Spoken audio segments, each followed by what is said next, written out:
Sabe, tem livros que são só papel e tinta, mas existem outros. Outros que são feitos de memória, de fogo, de fé. E é um desses que a gente vai abrir hoje. Um arquivo de vozes que simplesmente se recusam a ser esquecidas. Vozes que vêm de um tempo de guerra e de muita construção, bem no coração do Brasil. Então, o que a gente tem aqui em mãos é o volume V dos Anais da Comunidade Brasileiro-Polonesa. E olha, isso aqui é uma verdadeira cápsula do tempo, é impressionante. Porque dentro dele, duas jornadas completamente diferentes se cruzam. De um lado, as memórias de um soldado polonês jogado no meio de uma guerra civil, do outro, os diários de missionários, tentando construir uma vida nova a partir do zero. São relatos, assim, viscerais, sabe? De um Brasil que pouquíssima gente conhece de verdade. Vamos tentar imaginar a cena. A promessa, né?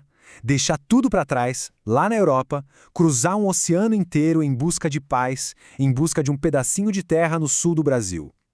Só que a terra prometida que esses imigrantes poloneses encontraram, bom, ela estava prestes a ser engolida pelas chamas da guerra.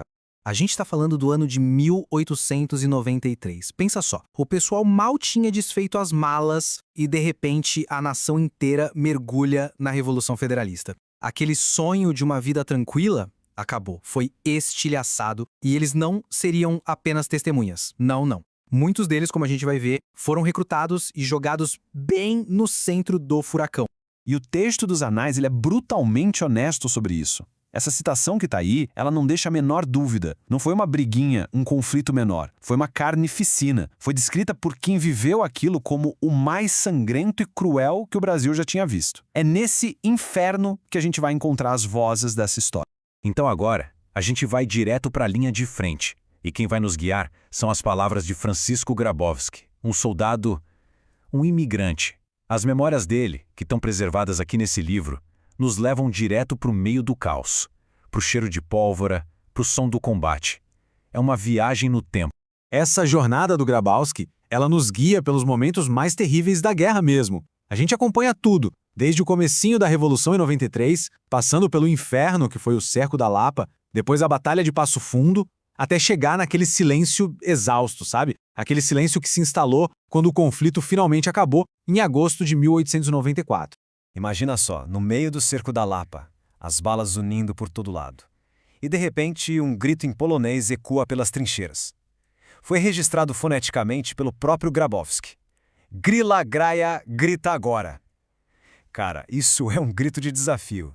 É quase um uivo de dor e de fúria misturados. É o som da guerra, na sua forma mais pura, mais crua.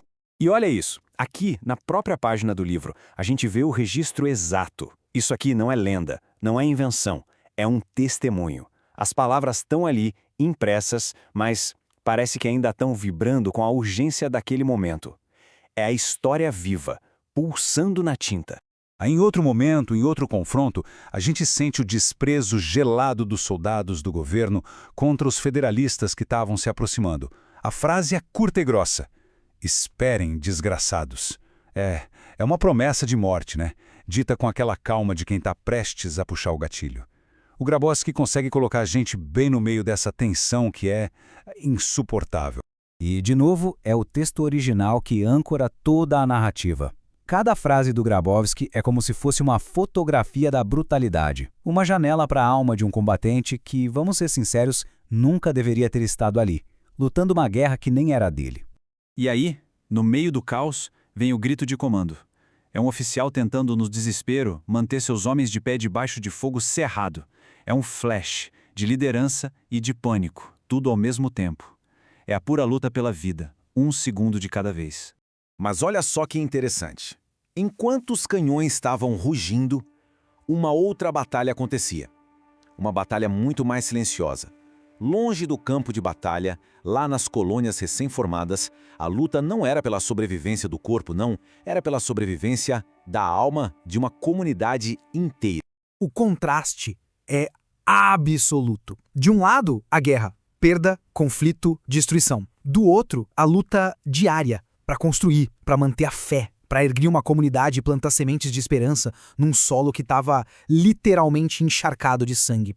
E o mais maluco é que essas duas lutas aconteceram exatamente ao mesmo tempo. E é para essa outra frente de batalha que a segunda parte dos Anais nos leva agora. A seção Textos e Documentos. É aqui que a gente encontra os diários dos primeiros missionários poloneses. A missão deles era o oposto, né? Não era destruir, era construir. Mas os desafios eram igualmente gigantescos. Esses caras enfrentaram de tudo, sério. Um clima totalmente desconhecido, doenças estranhas, um isolamento que era capaz de enlouquecer qualquer um. E acima de tudo isso, a tarefa, quase impossível, de manter acesa a chama da fé, da cultura, erguendo igrejas e escolas no meio do absoluto nada. Eram os únicos refúgios que eles tinham contra o esquecimento. Essa frase aqui de um missionário que tinha acabado de chegar, ela é um soco no estômago. Dá para sentir o choque, o medo, a desilusão total. A tal terra prometida era, na verdade, um sertão banhado de sangue. E a nova ordem política, a república, soava horrível para ele. É o puro desespero de quem olha em volta e pensa, meu Deus, o que foi que eu fiz da minha vida? Bom, com o tempo, as armas se calaram. As igrejas foram erguidas, mas a história ela nunca tem um ponto final, né? Ela sempre deixa cicatrizes, deixa legados e deixa ecos que, de alguma forma, ressoam até os dias de hoje. 1894. Esse foi o ano em que a guerra oficialmente chegou ao fim. É um momento que pede silêncio, sabe? Pra gente pensar no custo de tudo isso. O custo em vidas, em sonhos e em futuros que simplesmente nunca chegaram a acontecer. E aqui está o custo, estampado no papel, a lista dos mortos. Nomes poloneses que caíram em solo brasileiro. Kosminski, Górski, Piwowarski. Mas isso não é só uma lista de nomes, não mesmo. Cada nome desses é uma voz que foi silenciada cedo demais. Uma história que estes anais, felizmente, se recusam a deixar morrer. E tudo isso leva a gente a uma pergunta central, eu acho.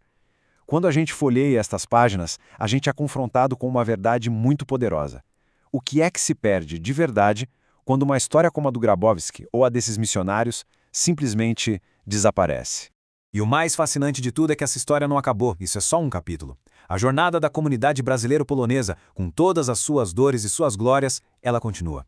E os próximos volumes dos Anais, eles guardam ainda mais vozes, só esperando para serem ouvidas. A história continua, e ela nos aguarda.